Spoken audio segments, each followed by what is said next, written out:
You've seen them fight as hero versus hero. You've seen them fight as friend versus friend.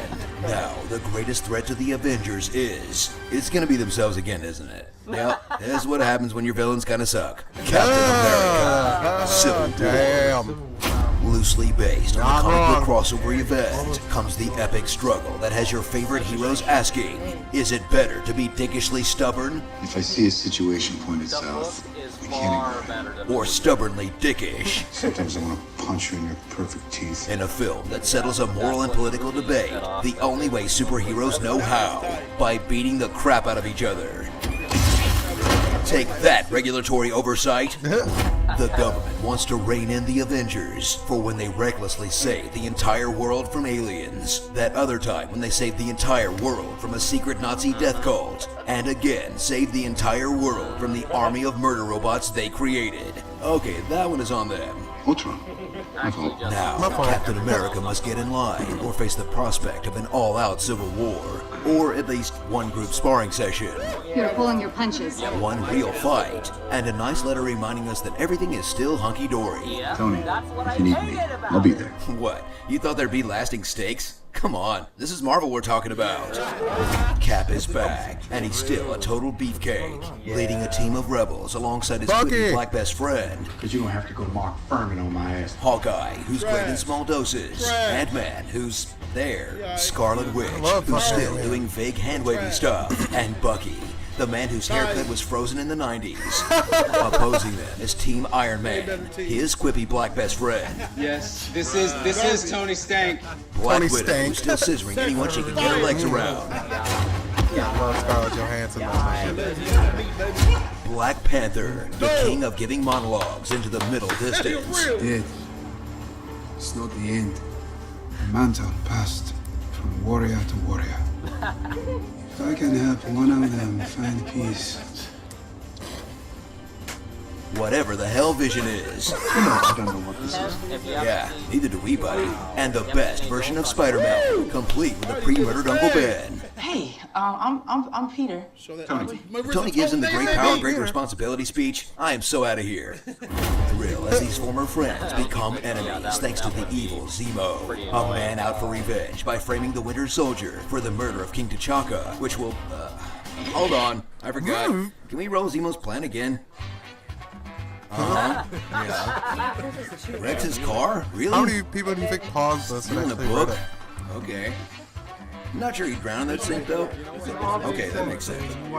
There's no way he knew those guys were going to show up. Wait, so he called the maid from Russia?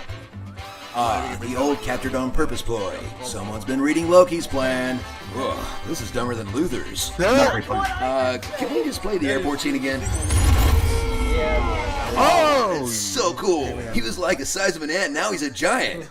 Experience a film that's can't more wait for than the just second mindless movie for action. Ant-Man. It's Oh, also Ant-Man. about love. Watch Tony Stark deal with the heartbreak of dating someone whose contract expired after Iron Man 3. The weird flirtation of this weird British Christmas robot and this weird witch who puts him in the friend hole. The friend hole. And the greatest love story of all, as Steve Rogers once again pines for the plums of the man that only he and Tumblr really care about, as he tries to redeem this brainwashed killer caveman for the second movie in a row.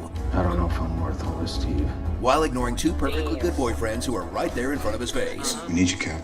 And now he has to go on the run before he can seal the deal with Peggy Carter's niece?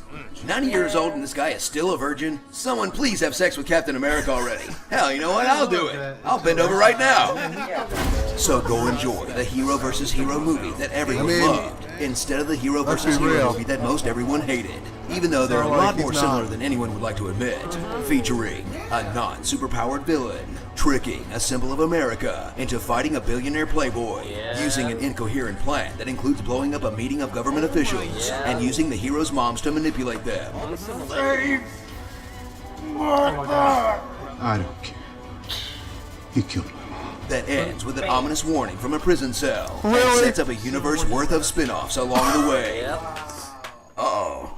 Cue the airport scene again. Oh, that's better. Starring John Noble, Robert Downey Jr. Meh Lysandra, Awesome O, Jeremy Aggener, Put a Bird on It, Walkie Road, the spectacular Sony Man. Tahala, Womb Raider, another Womb Blue Raider. Marvel villain. You know, 'cause he's sad. Brian Fantanta, and Giant Location. Headers, Vienna, Queens, 1991, Cleveland. Wait, there's no reason to get that excited about Cleveland. Captain America Cleveland. 3, Avengers 2.5. Boy, that escalated quickly. That's really what it should have been called, 2.5. That's you, right? So how did Tony know that Peter Parker was Spider-Man? Would he just break into every teenage boy's bedroom in New York until he got lucky? Oh wait, hang on. That sounded really bad. You've seen him in action. Now, learn what his team really thinks of him. Steve has opened my asshole so much Thor can use it as a portal to Asgard. If I really wanted to fuck a 94-year-old, I could just Stan Lee. Now that's a guy who really knows how to fuck you. Just ask Jack Kirby. Can't wait for the next movie when you try to do that head scissor thing to Thanos and he just throws you into the f***ing sun.